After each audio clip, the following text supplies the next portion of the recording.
Welcome to the podcast series Rooted in Wellness, sponsored by the Effie Berry Training Institute. The Effie Berry Training Institute is funded wholly or in part by the government of the District of Columbia, DC Health, HIV/AIDS, Hepatitis, STD, and TB Administration, or as we like to say, HOSTA. Rooted in Wellness is a podcast mini-series dedicated to exploring holistic approaches to health and well-being. Join us as we delve into topics such as trauma, HIV, mental wellness, and the social determinants of health, all with the goal of helping you cultivate a balanced and thriving life. We invite you to listen to our other episodes, Trauma at the Root of Health Outcome Disparities and Roots of Resilience, HIV Prevention Management Strategies for Black Women, already available to you. Today's episode, Roots of Stigma, Cultural Barriers in Mental Health. It will delve into the intricate cultural barriers that contribute to mental health stigma, exploring how cultural beliefs, societal norms, and historical contexts shape perceptions and attitudes towards mental health within diverse communities. So we have two amazing speakers with us today. We have Leisha McKinley-Beach, who is an author, thought leader, inspirational strategist, trainer, and community organizer. Mrs. McKinley-Beach is the founder and CEO of the Black Public Health Academy. Leisha also serves as a consultant who provides training on Black health issues, including HIV, medical mistrust, racism in public health, cultural humility, and community engagement. Dr. Ashley Elliott, also affectionately known as Dr. Viiv, is a doctor of clinical psychology located in Washington, D.C. She has a passion for serving those who identify as Black, Indigenous, persons of color, and members of the LGBTQIA+ community. Welcome, ladies. So nice to have you with us today. So I'm just going to jump right into this conversation because it's a big topic, stigma, right? And let's start us just off with a baseline of stigma. Is all stigma the same? No. The easy answer is no. You know, there are layers to stigma. There's gender-based stigma, there's community-based stigma, there's race-based, ethnicity-based stigma, there's sexual orientation-based stigma, there is a condition-based stigma or diagnosis-based stigma. So though we are fighting stigma or we're fighting it, that looks different depending on the individuals or the community that it impacts. And some stigma can feel like, oh, this is coming from inside the house. So let's think about where I'm a Black woman. So thinking about the stigma that is faced by members of the queer community from the Black community, you know, like, oh, we don't want that. This is not the way that God wants us to work. And this is wrong. This is bad. This is sinful.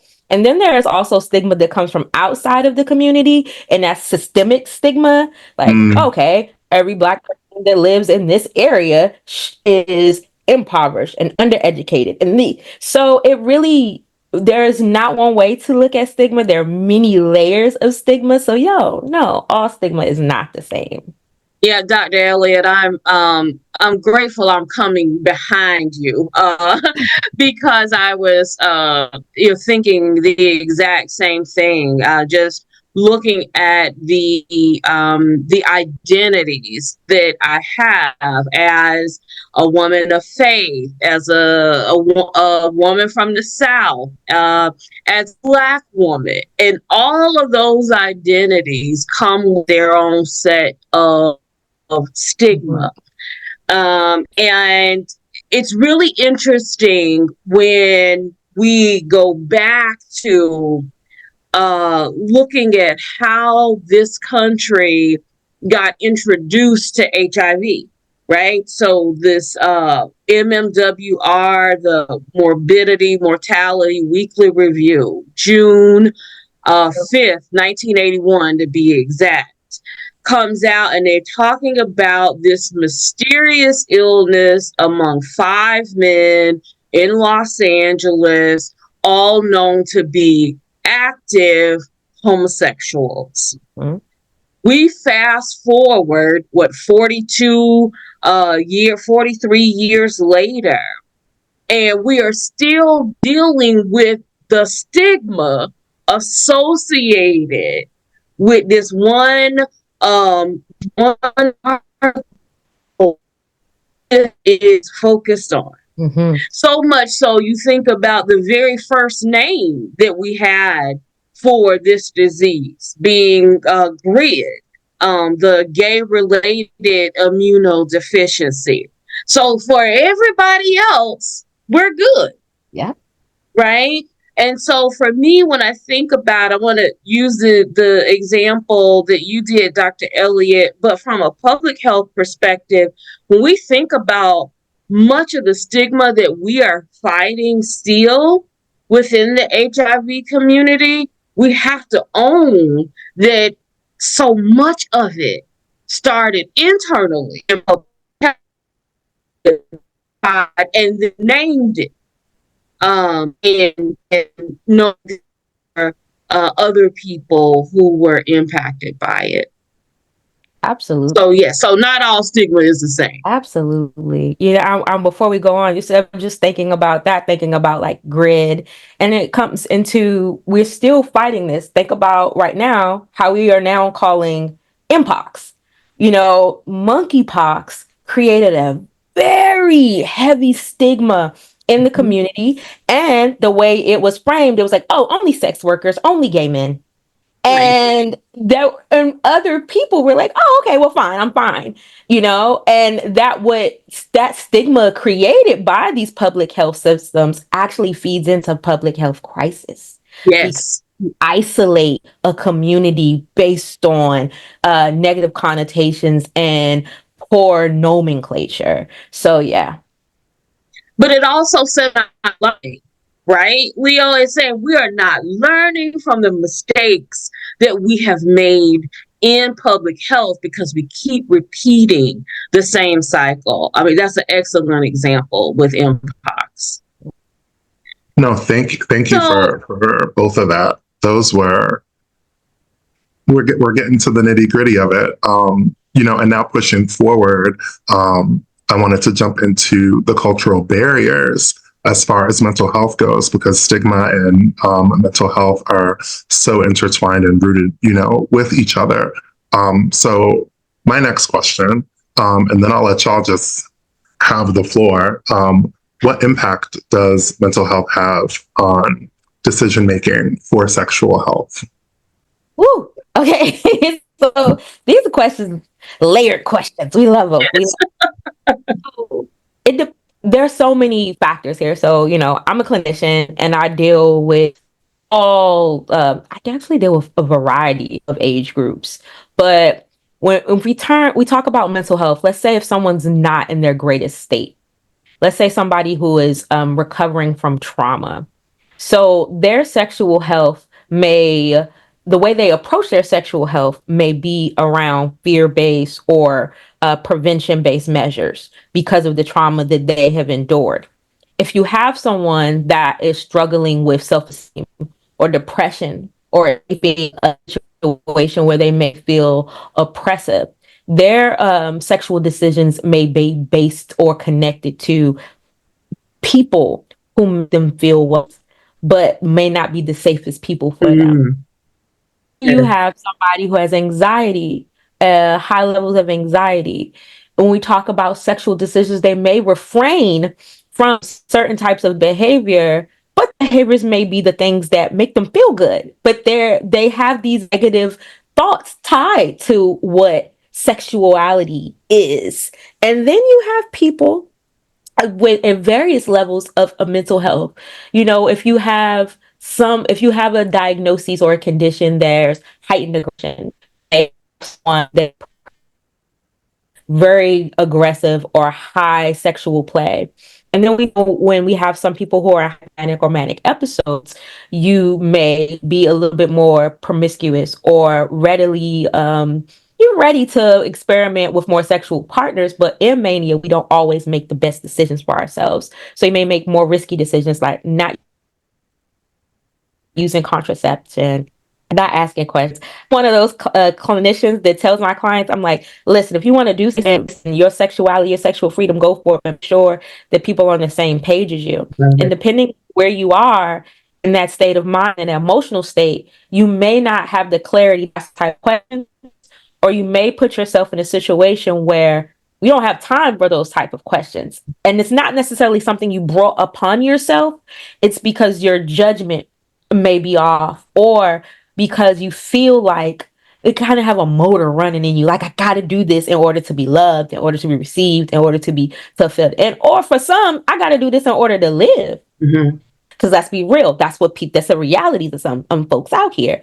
But our mental health allows us to move with judgment calls, allow us to navigate impulsivity, and allows us the ability to express ourselves. And depending if we're in a good space or we're in a negative space or a confused space, that limits or facilitates how well we are able to navigate our sexual decisions. You know, Leo, I think one of the things that stood out for me, even as Dr. Elliott was helping us to look at these different layers of how mental health impacts our decision making, from a public health lens, I think about our mental health in association with late diagnosis, right? And so for various reasons with different populations, right? So we may have cisgender men who identify their sexual orientation as heterosexual, right? But the only places available for me to get HIV testing might be a HIV organization. And if they see me going in there, they may think I'm gay. Right. And so even though I may have participated in activity, even with someone known to be diagnosed with HIV, I'm still reserved about getting tested because of the perception now of why I need to be tested. I think about, there was a woman, a health educator, to a woman who is in the category that I'm in now as the aging population. And she was someone who had made a decision that PrEP was the best prevention strategy for her. But she was going into a clinic that was known, or their priority population was young adults. And so every time she went into the clinic for her PrEP health assessment, there were jokes and remarks made about, wow, like, as old as she is, she should know better by now. She needs PrEP. Exactly, Dr. Elliott. And so she made a decision like, that's it. You know, I don't have to go through this. Though we had a consistent partner who she knew had been diagnosed with HIV. And so when I talked to her, her response was, God has kept me negative this far. I just got to trust God that I won't get it. Because of her age and being sexually active, I can't imagine the trauma, the word got to yet, but that trauma associated with the shame for doing what public health people are telling her to do. Assess where you are sexually, right? And then utilize the tools that are available to you for those who identify are HIV negative and want to remain negative. So utilize those tools. She did that. But I want to shift gears for the moment, and I want to start with you as we talk about culture, because Dr. Elliott has mentioned this a few times already. Do we see culture as the greatest influence on seeking mental health services? And talk about culture both in what you see now and how our history with mental health may impact our decision to seek those services. I think culture I know it's a lot. I know it's a lot. I definitely think culture has a big impact on just knowing that mental health services are there for you. As an individual, as a Black person, as a Latin person, as an immigrant, as first generation, mental health services. For a long time, especially when I was growing up, were only for the wealthy, were only for the rich, and so access was limited. So I definitely think culture and tradition has a lot to do with overall access and overall awareness to mental health. Mm-hmm. Yeah, definitely. I think that about mental health services being for the rich. We talk about historically, yeah, those are the people who could afford to go to the psychiatrist. Mm-hmm. We talk about the height of the AIDS epidemic. Those were the people who could afford AZT. You Mm-hmm. know, and historically in the Black and Brown community, services were used as penalty. So if you don't do what we say on the reservation in this neighborhood to keep your voucher, to keep this, we're going to send the caseworker to your house. You're going to have to talk to these people once a week. You weren't given the autonomy and weren't given the tools to navigate decisions about your mental or your physical health. You were told what to do. And as a result, many of the elders who first were introduced to that line of thinking, it's generational. It's been like, oh no, that's what we get to keep it inside the house. Don't air out your dirty laundry. Oh, everybody doesn't need to know what's going on in here because historically what's been going on in here would be used against us. So now when we think about like the cultural impact on mental health, what I love seeing in the last few years, especially the last 5, is Black, brown, queer, and different that we need help and we deserve to get that help. And keeping all of these things inside our community is hurting our community. So, yes, I'm going to talk about my depression, my trauma from living in areas. Yes, I'm going to talk about, the stigma and the shame that I have felt as, being diagnosed, whether it be with HIV, an STI, AIDS, or a mental health diagnosis. Yes. Mm-hmm. You have people who are willing to speak in a different way, but there's still the cultural taboos, where, especially when we talk about like HIV, AIDS, STI testing. I love many of the organizations that we have here in DC. And I'm a girl who will go to any mobile unit and be like, oh, what month is it? Count my little, 3 to 6 on my hand, and be like, take a friend with me. Let's go in here. And you would see the faces of like, why you just came out of there? Or you say, oh, Whitman Walker's having something. People will stop in their tracks. Like, why you on a Whitman Walker? Going to Whitman Walker because they do testing. You all right? I am fine. I'm trying to make sure that I'm all right. So just the idea of saying something like us helping us or Whitman Walker or health HIV, it startles people and it makes them think. Like, I was a youngin' in the 90s. So I remember how frazzled people would become if they were outed. Because if I have HIV and AIDS in a certain community, that means that I'm homosexual. Or they're going to think that I'm homosexual, or I am a woman who has been with this person, but they don't know that this person is actually the person who has contracted the virus. And I'm like you said with the lady that you were speaking of earlier, now I don't want people seeing me come out of here because they're going to get the idea that maybe I'm promiscuous, I'm not taking care of myself, and then the nasty stereotypes. Yes. They're not clean. They're not healthy overall. So when we talk about culture, history has done a number on us when it comes to seeking treatment or seeking support and assistance for our physical and our mental health.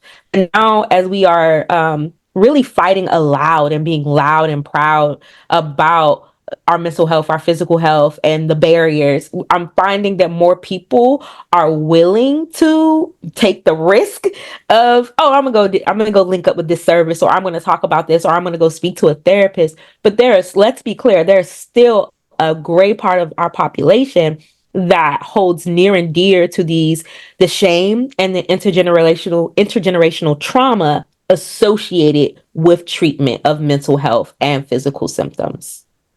Dr. Elliott, that was awesome. But I want to take us a step even further back, before our time, before our parents or grandparents' time, back to enslavement. And it was a mental health disorder or psychological diagnosis called drapetomania, which meant that as an enslaved person, to rotate to our freedom, right? That was a mental health disorder. So you want to talk about the start of medical mistrust, right? The fact that I'm now labeled to have this mental health condition because I just want to be free. It baffles me that this in, medical journals and clinicians being taught that this is a condition because of my desire for freedom. Yes. So it doesn't surprise me when we talk about culture and our struggle with mental health. Some of it, comes from this type of stigma. Others will see this interesting relationship with God for believers, and I can only speak of one faith, a Christian faith, because that's how I identify.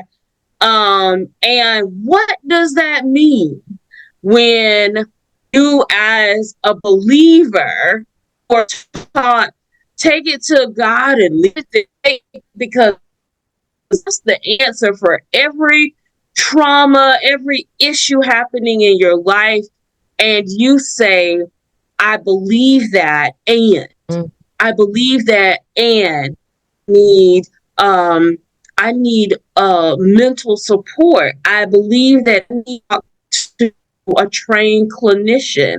I believe that, and in this stage, I might need a support group, right? And somebody or other people who are navigating through these same mental health issues that I am. So I know that I'm not alone. And what the beauty of it is, as you mentioned, we're now seeing more and more people who look like us talking about mental health.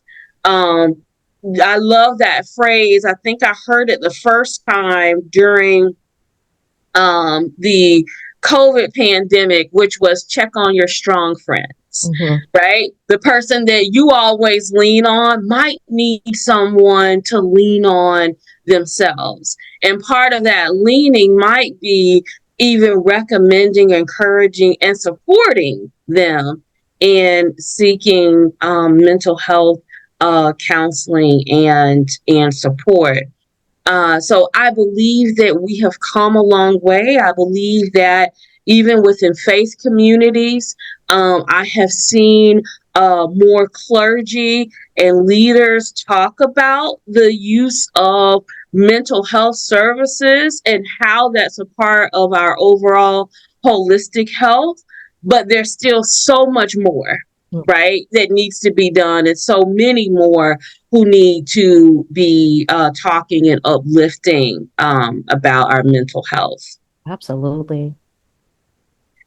So, Dr. Elliott, I wanna start with you on this one, because I think sometimes we take terminology and we use it interchangeably, and we need to make sure that we are speaking the right language. And so, can you help us in defining and understanding the difference between cultural acknowledgement and cultural competence? These are a few of my favorite things. Because I to be acknowledged means to be recognized that you exist, right?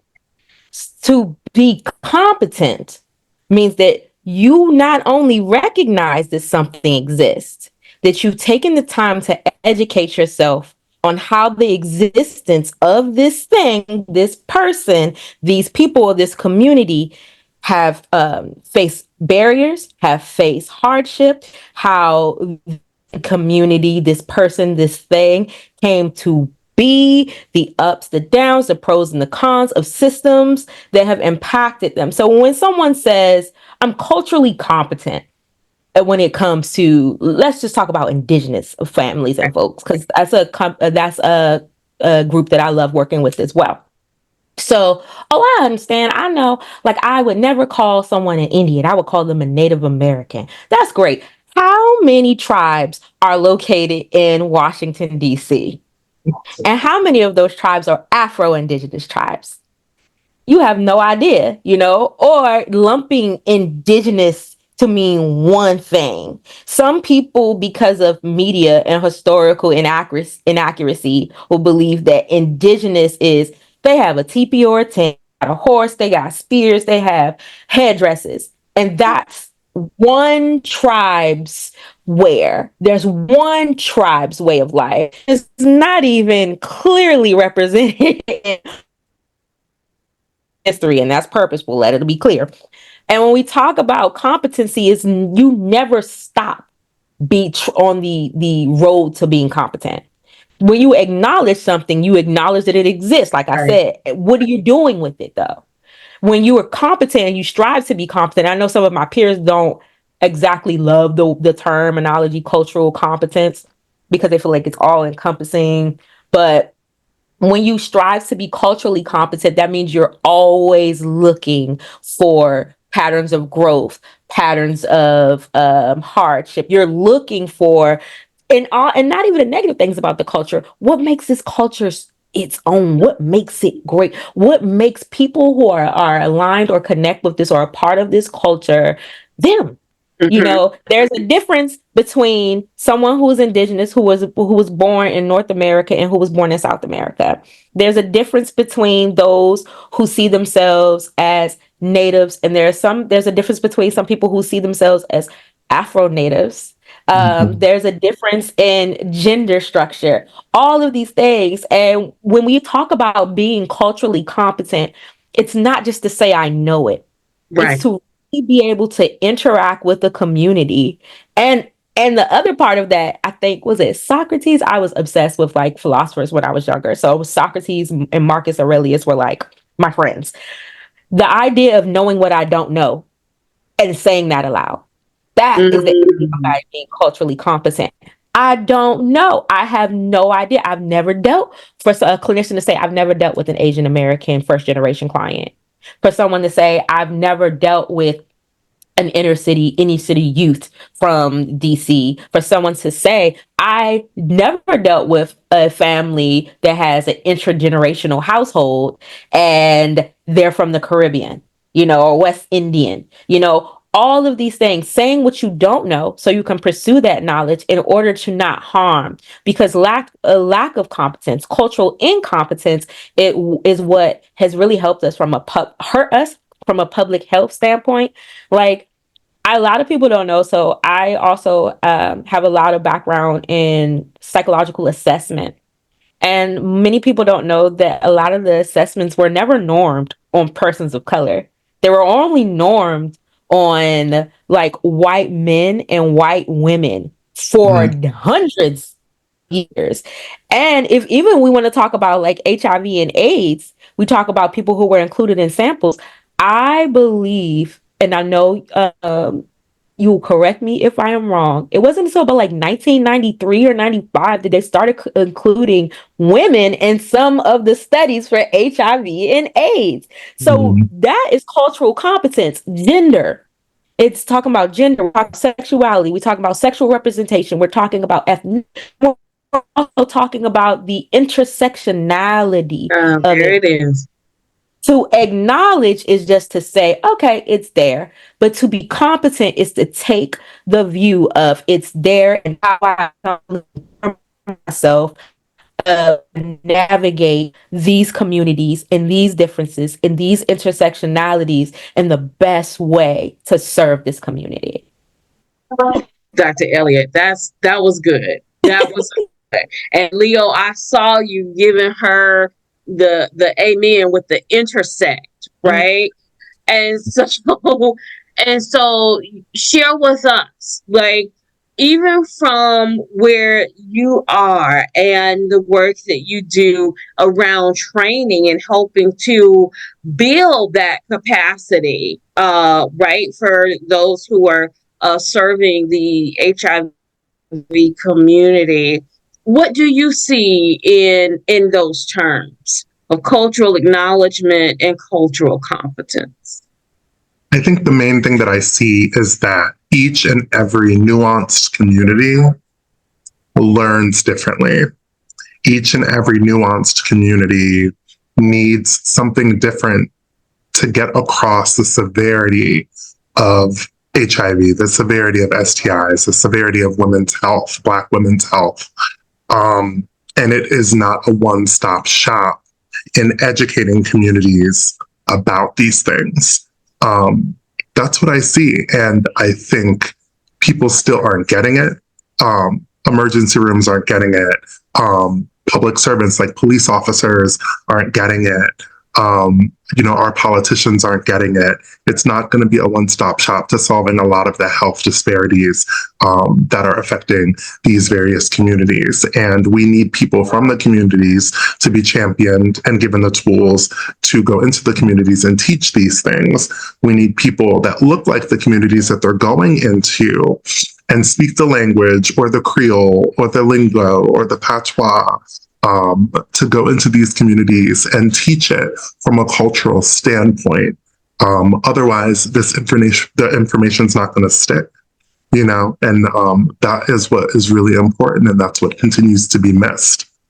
We can do all the webinars in the world that we want to do. We can do all the trainings in the world, we want to do for public servants, caseworkers, social workers, all of that. But until the communities that we're serving reflect what those teachers, look like, we're really not going to make any headway.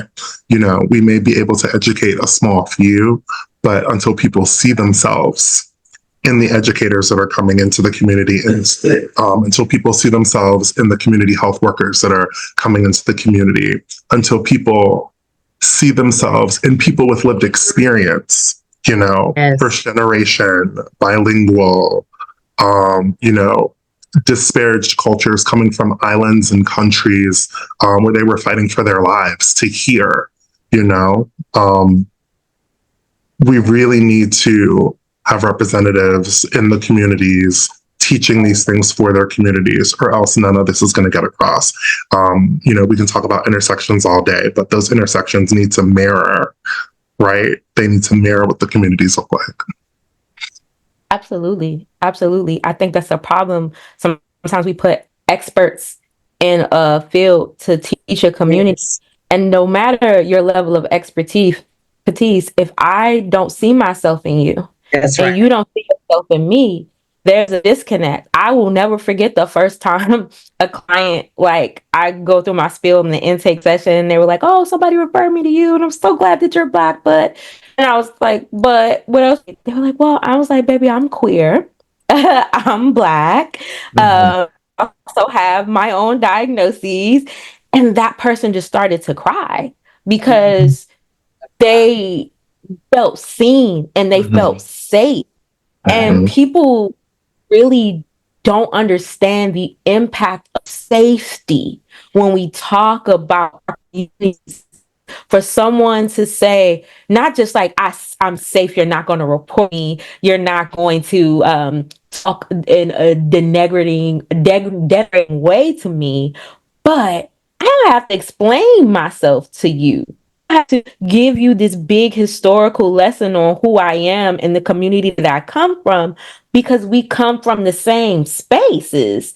And that's the beauty. And I just hope that we can continue to train more people who have our shared experiences and pay those who have the lived experiences to become experts, because they're an expert. And expert necessarily needs to have a title or 3 or 4 letters after their name. There are experts in navigating the safety of sex work right in your community. Right. There are experts in recovery in your community. There are experts in and comorbidity right in your community.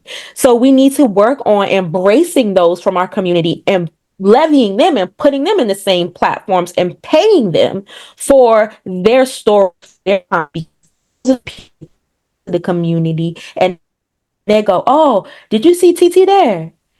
Such and such now, or I saw her on a panel. Oh, we're gonna go. What are they talking about? Oh, and come to find out, they got Narcan and they have this and they have testing. That's what we need. I can be a Dr. Ashley all day, but I tell you, when I get in these communities, when I'm walking up on these kids at Minnesota Avenue Station or wherever I need to walk up, I'm just AJ, and we just gonna talk. I really do appreciate, both of you for sharing some key highlights that I hope that those who are watching or listening to this podcast take away. Don't discredit or discount the value of having folks who look like and have experiences like the people that we serve. It is so essential in the work that we do. Now, Leo, you said something that I hear my friends, and I know you all probably have heard this as well, about how exhausting it is that when I have a medical appointment and I have to help the practitioner know how to communicate with me, or I have to introduce these things, right, in my medical appointment, so that they understand what it is that I need. If I'm always teaching, right, it can be exhausting. And so, Leo, can you help us understand or give some words of wisdom as to how can practitioners pursue clarity on issues or experiences linked to culture and diversity without placing all this responsibility on the client to become the educator? And it's so difficult because some of the environments that our clinicians are in aren't the most conducive to cultural competency, right? And I think, honestly, it is having the wherewithal to ask important questions related to culture in a respective manner. I think a lot of it is doing your research. If you know that your client is of a specific background, religion, language, whatever have you, doing some research, on your own time to get a better understanding of where this person might be coming from, with their perception on things such as HIV. I'm going to treat someone, with a different type of care that might be a first generation, immigrant, coming to the States than someone with an Islamic background that's been here for, 15, 20 years. Like, there are just going to be different ways that I approach things. Also, it's really important to take in mind gender. It's also important to keep in mind, that different backgrounds based on gender have different traditions that you need to be aware of, So whether that is encouraging, a teammate of yours to step in who might be female versus like me being a male, or might be male versus like someone being a female, to aid you in that. And it's, you know, it's no disrespect to you and your talents as like a clinician, but some people might feel more comfortable divulging information in front of somebody that more aligns with what they're used to, and that's okay. I think it's just having those open conversations, asking those questions. You're not going to treat someone that has been, you know, sexually assaulted by a male. I might feel uncomfortable going into the room. I might tap in and tag in my female clinician. Hey, this might be better suited for you. She's been through a traumatic experience. Let's align you with her so that she feels a little bit more empowered to divulge what's been going on. I just really, really think we need to ask the questions. We need to leave time and space for those questions to be answered.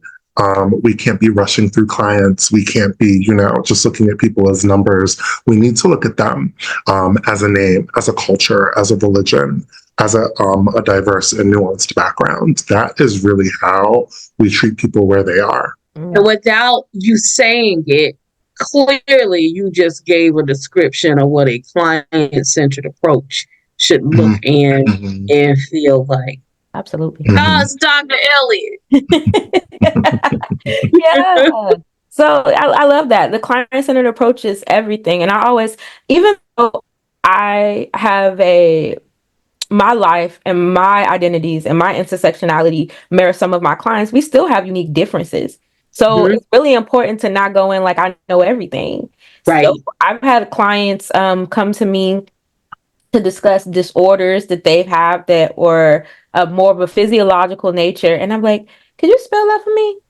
And I simply write it down. And I said, well, how has that impacted you? And I can ask those questions without you telling, give me all the background.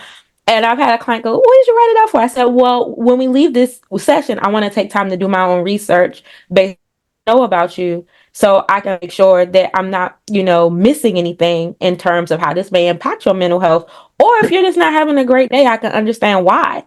That creates a really warm connection when a client was like, I don't have to spend half of this session talking to you about my top surgery and everything that went into it, and you're trying to figure out my medication and why and how that impacts. No, some people want to just come in and say, yes, this is what I want to talk about. And for a clinician, I always say, if you are unsure of how a person's intersectionality plays a role in whatever they're coming to you for treatment or for assistance, you simply say, if I was to ask you about prioritizing you right now, what part of you do you feel walks into the room first? And what part of you do you feel people overlook the most? That gives an idea of what I need to focus on twofold. And if I need to do research on those things, I can do that without, okay, what did you say? All right, write this down, or interrupting their narrative, because sometimes we don't know is fascinating to us. That's what we have documentaries for. That's what we have articles for. That's what we have public journals for, public health announcements for. That's not what our client is there for. Now, sometimes our client will give us a little tea, a little insight into certain things. But after that, show them how you apply what they gave you to the next session and to the rest of that treatment. And that's the key. Any resources that you all want to offer? You dropped all these great nuggets of wisdom. You know, now we want practitioners, providers to be able to go and find additional resources to help them implement what you said. Any that you would like to offer as we close our podcast? I'm going to give a shout out to Health HIV. If you go on their site, you can always find CEUs or other courses, webinars. I got a couple up there that you can check out as well. I always love to give a shout out to places like HIPS, the Trevor Project, you know, Effie Berry Training Institute. There are so many resources that you can get ongoing from, or you can just pick up an article to just make yourself more abreast of some of these issues that we talked about today. And if you're looking for more statistics as far as it pertains to some of the community models, the CDC is always updating things. So those are my big ones. Leo? I mean, you honestly said it all. I can't but continue to recommend my organization, Health HIV, the Effie Berry Training Institute, many capacity building videos on there for individuals looking to continue their forward thinking into cultural competency, continue their forward thinking into the intersections of everything that is encompassing putting patient care first and meeting people where they are. I also just think a lot of answers for us are within the community, community advisory boards, just really becoming involved with things like that. And they're out there. You just gotta, like Dr. Elliott said, use Google and look, because that is really where you're gonna get community information on what the community needs and what they don't. So definitely, look to your own community for some of those answers.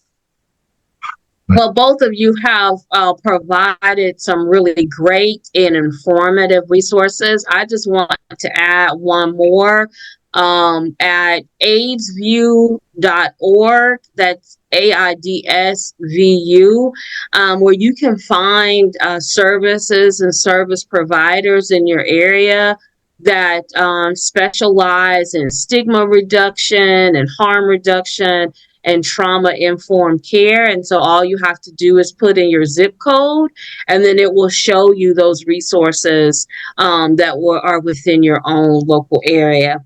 So Leo, I'm going to turn it back over to you to close us out. And Dr. Elliott, every time I have had the opportunity to present with you, this has been such an absolute joy.